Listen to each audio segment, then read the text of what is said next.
Olá, bem-vindos a mais um MyCast. Estamos dando continuidade à nossa série dos Dashtavatara, os 10 principais avatares de Vishnu. E hoje a gente já está no 9º, que muitas vezes aparece Buda e outras Balarama, também conhecido como Baladeva ou Balabhadra, que é uma figura importante na mitologia hindu. E ele é irmão de Krishna, que é o seu irmão mais velho.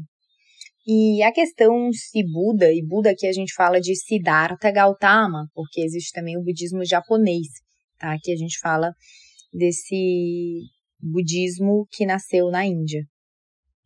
E quando a gente fala desse budismo, tem pessoas que falam se Buda foi ou não um avatar de Vishnu. É uma questão bem controversa na mitologia hindu, porque a crença de que Buda foi uma encarnação de Vishnu é mais comum entre algumas seitas hindus e varia de acordo com as interpretações regionais e as tradições religiosas. E tem quem defenda que a ideia de Buda como uma encarnação de Vishnu pode ter se originado de uma tentativa de integração do budismo com o hinduísmo, especialmente em algumas áreas onde as duas religiões coexistem. O budismo e o hinduísmo têm muitos elementos compartilhados, como a crença na lei do karma, a busca, né, pela libertação espiritual. O budismo foi uma corrente, vamos dizer, veio do hinduísmo, mas depois se separou. E no budismo, Buda não é considerado uma divindade ou uma encarnação de Deus, mas sim um ser humano que alcançou a iluminação e ele se tornou um professor espiritual para guiar os outros no caminho do despertar espiritual. Para os budistas, Buda é venerado como um exemplo a ser seguido, mas não como uma figura divina. Então, em resumo, a crença de que Buda foi uma encarnação de Vishnu é uma perspectiva específica que pode ser encontrada em algumas tradições hindus, mas não é universalmente aceita. E também, assim, essa relação entre o budismo e o hinduísmo, ela é complexa, tá? E ela é bem variada. Tem pessoas que torcem o nariz, né? Que acham que o budismo é o hinduísmo sem o estudo dos Vedas. Então, é complexa essa relação, tá bom? E daí quando a gente não vê Buda, mas muitas listas dos Dashtavatara você vai ver Buda como a 9ª encarnação, ou Balarama, que é esse irmão mais velho de Krishna. Balarama, ele nasceu como filho do rei Vasudeva e da sua esposa Devaki, que ela é da dinastia Yadu, né, em Mathura. E na época do nascimento de Balarama, como a gente viu no episódio passado, teve um aviso celestial alertando o rei Kamsa, que era tio de Krishna e Balarama, de que o 8º filho de Devaki o mataria. Então, temendo por sua vida, Kamsa tentou matar Devaki e Vasudeva várias vezes, matando seus 6 filhos anteriores ao nascer. Porém, ao nascer, Balarama foi milagrosamente transferido para o útero da rainha Rohini. Ela vivia em Vrindavan e era uma das esposas do rei Vasudeva. Então, Balarama nasceu e foi criado como filho de Rohini em Vrindavan, enquanto Krishna nasceu e foi criado como filho de Devaki e Vasudeva em Mathura. Então, Balarama cresceu como um jovem forte, corajoso, conhecido por sua imensa força física. Ele era muito habilidoso nas lutas. Ele era conhecido pela sua devoção ao seu irmão mais novo, Krishna. Os dois eram inseparáveis. Então, juntos, eles compartilharam inúmeras aventuras durante a infância dos dois em Vrindavan.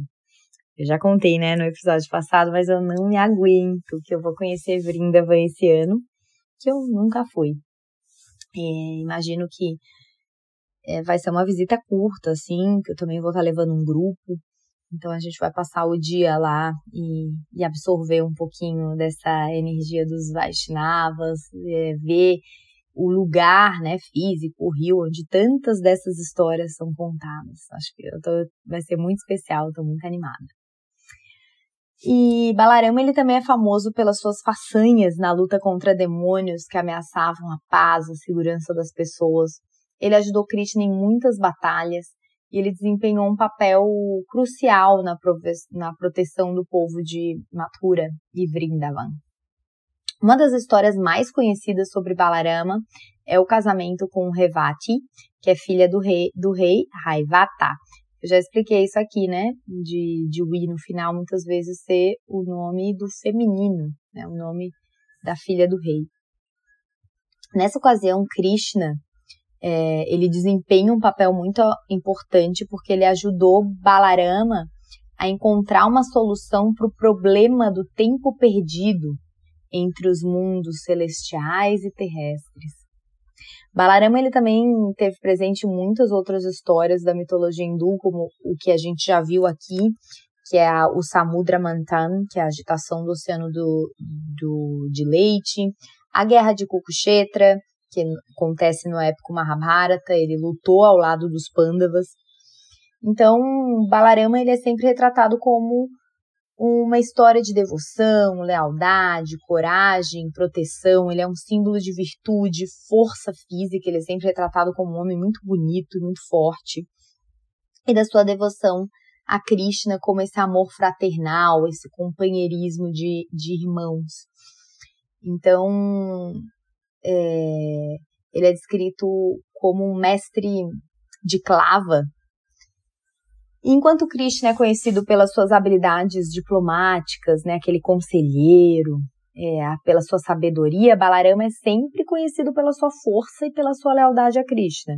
A sua devoção a Krishna é inabalável, ele está sempre ao lado do seu irmão, o apoiando em várias missões. Tem uma história que é interessante, que também se passa em Vrindavan, que é quando Balarama mata o demônio Dhenukashura, né? Lembra? Um Ashura, um demônio. Então, lembra também, né, que Krishna, ele era de outra cidade, mas ele passou a infância com Balarama em Vrindavan. Eles eram pastores lá.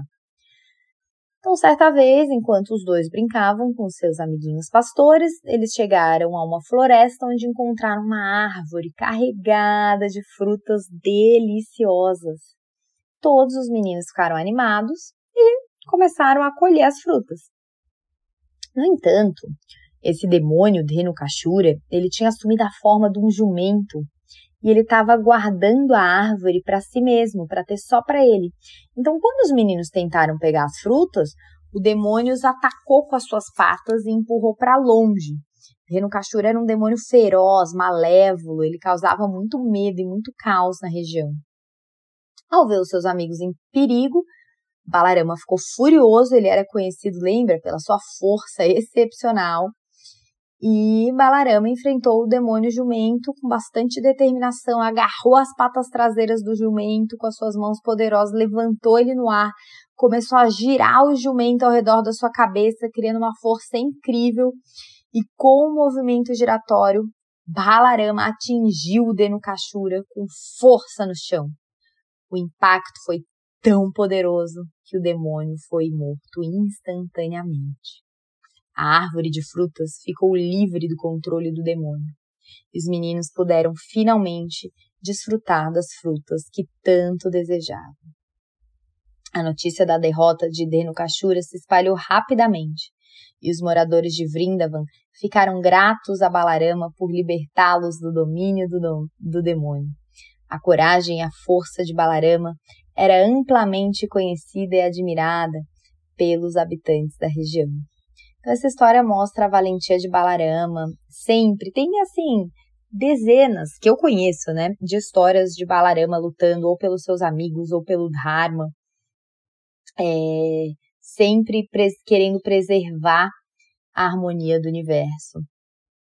Inclusive, tem uma última que eu acho que vale a pena contar aqui também, para essa relação, né, de que o hindu tem com a bebida. A maioria não bebe, né, eles são abstêmios, mas embriagar-se é envenenar-se. Um sábio nunca deve ficar embriagado. Então, tem uma história da morte de Roma Harshana, que também é muito conhecido como o Tanka. Ele era um discípulo do grande sábio Vyasa. Eu adoro contar histórias de Vyasa. Acho que merece um episódio à parte, esse grande sábio. E ele tinha uma grande reputação como um erudito e conhecedor das escrituras sagradas. Um dia Balarama decidiu organizar um banquete para os sábios e eruditos da região, incluindo Roma Harshana, como uma mostra de respeito e generosidade. Durante o banquete, álcool foi servido e muitos dos convidados começaram a beber. Infelizmente, Roma Harshana, também conhecido como Tanka, não tinha autocontrole ao consumir bebidas alcoólicas. E ele acabou se embriagando. E Balarama, que valorizava muito a moderação, a disciplina, ficou incomodado com a falta de respeito demonstrada por Roma Harshana ao se comportar dessa forma inadequada durante o evento. Ele viu que Roma Harshana estava mostrando uma conduta imprópria, ele não estava se portando como um erudito digno. E ele ficou indignado, achou muita falta de respeito um discípulo de Vyasa se comportar desse jeito. Então Balarama pegou uma lâmina de grama, kusha é uma erva sagrada, e ele atirou na direção de Roma Harshana, atingindo diretamente no peito. O impacto, uma lâmina de grama foi tão poderosa que Roma Harshana caiu morto imediatamente no chão do banquete. Todos os convidados ficaram chocados, né, de o que está acontecendo, de testemunhar essa ira de Balarama. E essa história, eu sempre fico pensando, nossa, que trágico, tá bom, o outro não se controlou por causa do álcool e ele controlou a ira dele ou também ficou tão irado e matou o outro, e isso também foi desrespeitoso. Mas as histórias não, as histórias ficam do lado assim, que pra sustentar o Dharma, tipo, vale tudo. E às vezes eu fico intrigada com essas histórias. Mas essa morte de Roma Harshana é um lembrete sobre a importância do comportamento adequado e respeitoso ao público, às pessoas, especialmente durante eventos sagrados. Tá? Então tinha um porquê, né? Não é que eles estavam numa festa e ele se comportou dessa forma. Então a história também ilustra sempre Balarama, de novo, um ser muito enérgico, com muita força e com muita vontade de agir quando algo ia contra os princípios do Dharma. Então esse era Balarama, que é reverenciado no hinduísmo por sua sabedoria, coragem e justiça.